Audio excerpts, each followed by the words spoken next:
Creed en sus profetas. Domingo 29 de junio 2025. Éxodo 24. Confirmación del pacto en Sinaí. Dios dijo a Moisés: suban ante el Señor, tú, Aarón, Nadab y Abiú, y 70 de los ancianos de Israel, y se postrarán a distancia. Luego se acercará Moisés solo al Señor, pero no se acerquen ellos, ni suba el pueblo con él. Moisés fue y refirió al pueblo todas las palabras del Señor y todos los decretos, y todo el pueblo respondió a una voz diciendo: haremos todas las cosas que el Señor ha dicho. Moisés escribió todas las palabras del Señor, y levantándose muy de mañana, erigió al pie del monte un altar y 12 piedras según las 12 tribus de Israel. Luego mandó a unos jóvenes de los hijos de Israel, y estos ofrecieron holocaustos y mataron toros como sacrificios de paz al Señor. Moisés tomó la mitad de la sangre y la puso en tazones, y esparció la otra mitad de la sangre sobre el altar. Asimismo, tomó el libro del pacto y lo leyó a oídos del pueblo, el cual dijo: haremos todas las cosas que el Señor ha dicho, y obedeceremos. Entonces Moisés tomó la sangre y roció con ella al pueblo, diciendo: he aquí la sangre del pacto que el Señor ha hecho con ustedes referente a todas estas palabras. Luego Moisés y Aarón, Nadab y Abiú, y 70 de los ancianos de Israel subieron y vieron al Dios de Israel.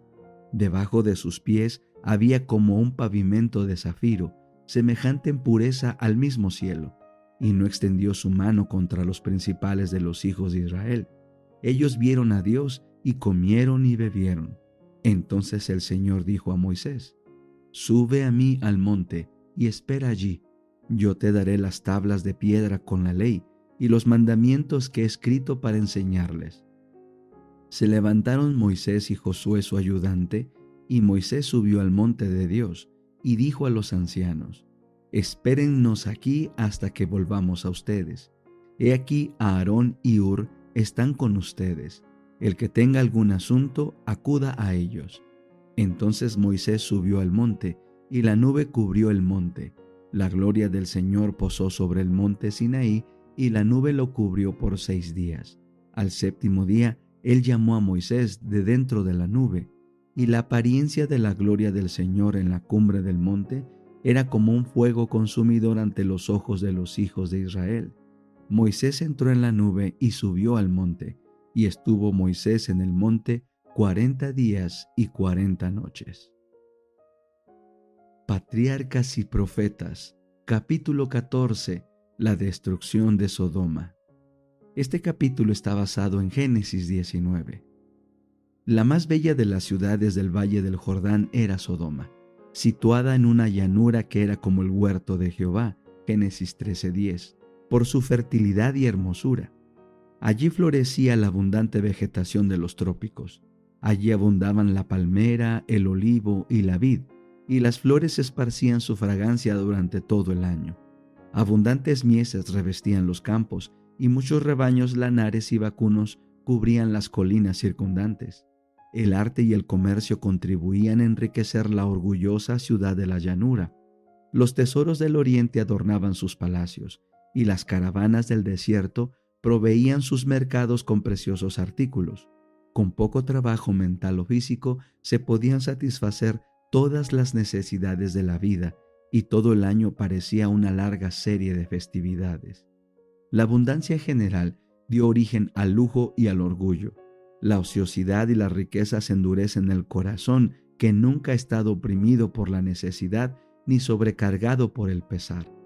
El amor a los placeres fue fomentado por la riqueza y la ociosidad, y la gente se entregó a la complacencia sensual.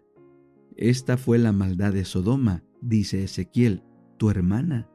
Soberbia, pan de sobra y abundancia de ocio tuvieron ella y sus hijas, y no fortaleció la mano del afligido y del necesitado. Se llenaron de soberbia e hicieron abominación delante de mí, y cuando lo vi, las quité.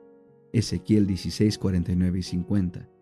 Nada desean los hombres tanto como la riqueza y la ociosidad, y sin embargo, estas cosas fueron el origen de los pecados que acarrearon la destrucción de las ciudades de la llanura. La vida inútil y ociosa de sus habitantes los hizo víctimas de las tentaciones de Satanás. Desfiguraron la imagen de Dios y estaban más cerca de Satanás que de Dios.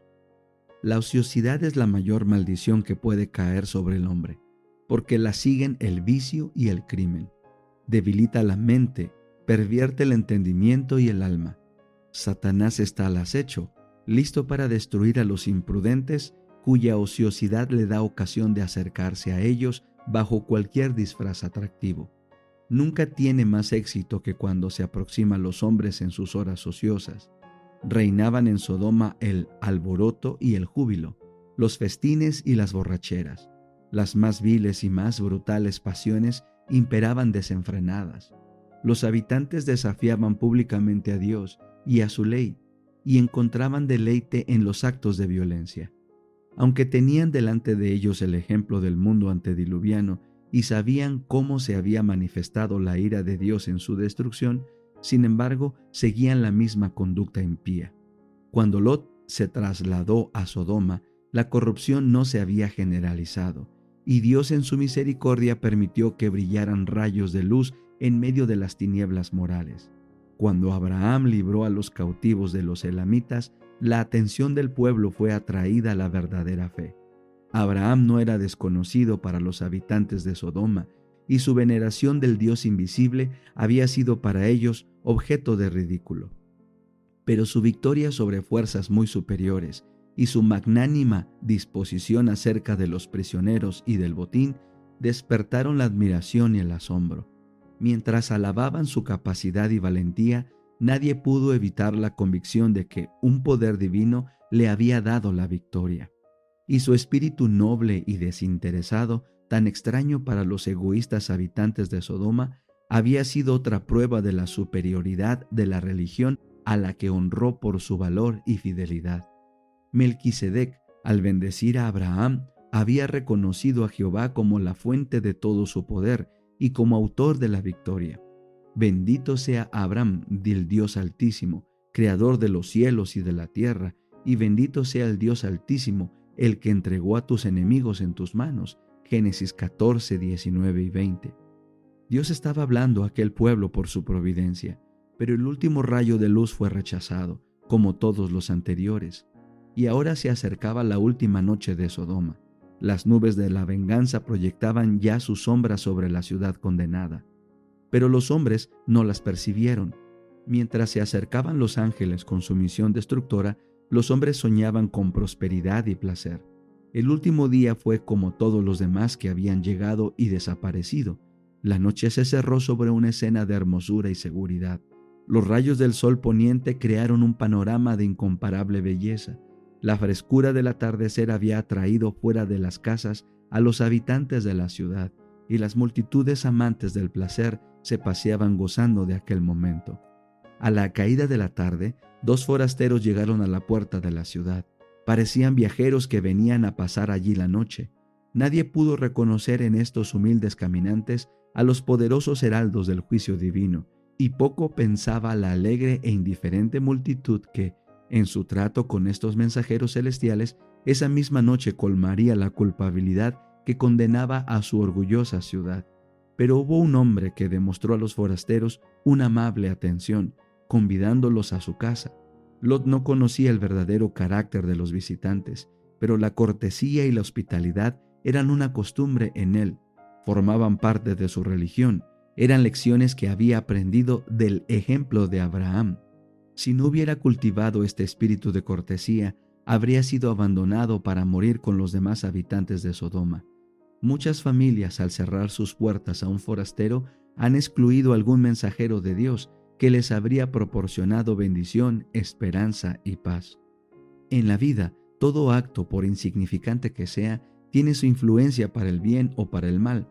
La fidelidad o el descuido en lo que parecen ser deberes menos importantes puede abrir la puerta a las más ricas bendiciones o a las mayores calamidades. Son las cosas pequeñas las que prueban el carácter. Dios mira con una sonrisa complaciente los actos humildes de abnegación cotidiana, si se realizan con un corazón alegre y voluntario. No hemos de vivir para nosotros mismos, sino para los demás. Solo olvidándonos de nosotros mismos y participando un espíritu amable y ayudador, podemos hacer de nuestra vida una bendición. Las pequeñas atenciones, los actos sencillos de cortesía contribuyen mucho a la felicidad de la vida, y el descuido de estas cosas influye considerablemente en la miseria humana.